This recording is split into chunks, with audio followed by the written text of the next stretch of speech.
So foreign ministers from the 11-member ASEAN member states and major partners have gathered in Manila.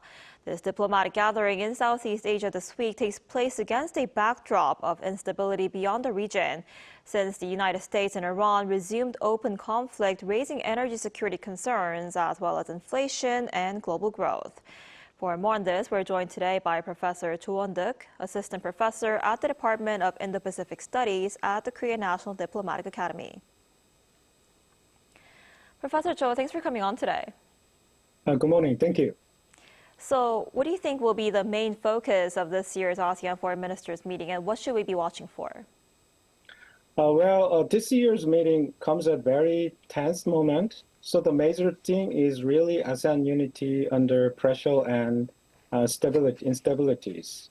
The Philippines, as this year's chair, opened by saying that in a world full of uncertainty, no single country can face this uncertainty and unpredictability alone. So I'd point to three things to watch these meetings. First, it is the Middle East.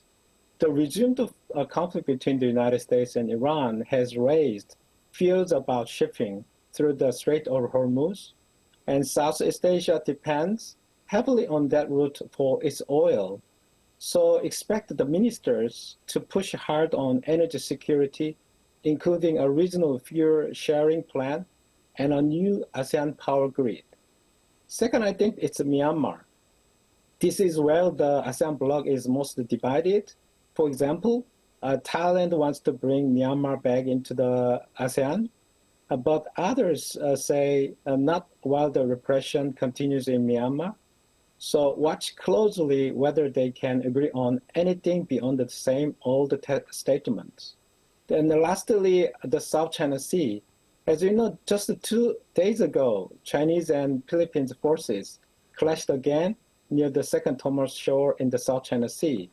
And with the U.S. Secretary of State Marco Rubio, Foreign Ministers Wang Yi and Sergei Lavrov all coming to Manila this week, I think that some discussions about that may happen in the sideline meetings.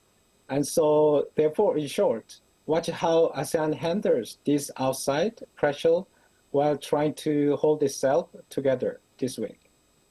Right, and South Korea's foreign minister will also be there at the meetings in Manila, speaking with ASEAN leaders. So why do ASEAN countries matter so much to South Korea, both strategically and economically? I think that's very important questions because for Korea, ASEAN isn't just one more reason in the world.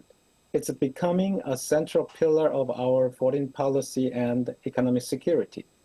Let me start with the economic side.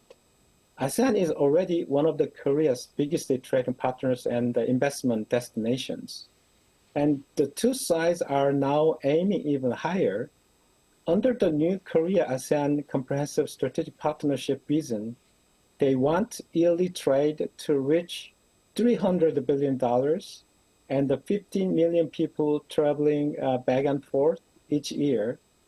Korea is also sharing what it does best. For example, AI, culture and content, power grid and capacity building, and so on, to build full future growth together. So this isn't just about the selling products. It's about the building long-term partnerships. Now the strategic side. Just to look at where ASEAN sits on the map. It sits on top of some of the world's most important sea routes, including the Strait of Malacca, where most of Korea's energy coming through. So when we see tensions in the South China Sea, I think that Korea feels it right away because we depend on those routes to keep our economy running. So ASEAN matters to Korea on two levels at once. Economically, it's a market and also a growth partner. Strategically, it's the sea lifeline that keeps our energy and trade flows. That's why Korea is investing so much in this relationship right now. I see. And foreign ministers of South Korea, the U.S., and Japan are set to hold a trilateral meeting on the sidelines there. What issues do you think are likely to be discussed there? Yes, this trilateral meeting is one of the most closely watched moments of the week. As I mentioned before, on the 22nd today in Manila, Foreign Minister Cho Won will meet with Secretary Rubio and Japan's Foreign Minister Motegi.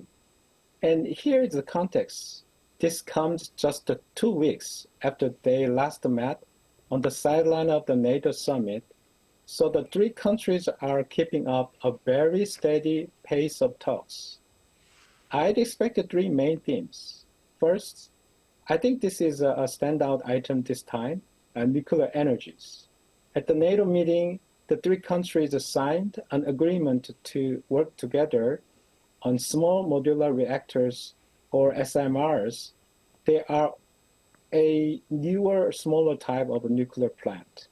So in Manila, they are expected to focus on following through on that deal. Second, and the most important, is North Korea. And this year, there is a new angles. North Korea is moving much closer to both China and Russia. Just recently, its foreign minister, Cho Won-deuk, traveled to Moscow and met President Putin and Foreign Minister Lavrov. And the North Korea and China are marking 65 years of their friendship treaty with high-level visits. So the three ministers are expected to share their assessment of this Pyongyang, Beijing, Moscow alignment and partnerships. And lastly, the wider world, especially Middle East, the tensions there are heating up again. So that's expected to land on the table too among three ministers. Right, we'll have to see how the meeting plays out. All right, Professor Cho, I'm afraid that's all the time we have for today. Thank you so much for coming on. We appreciate it. Thank you for having me.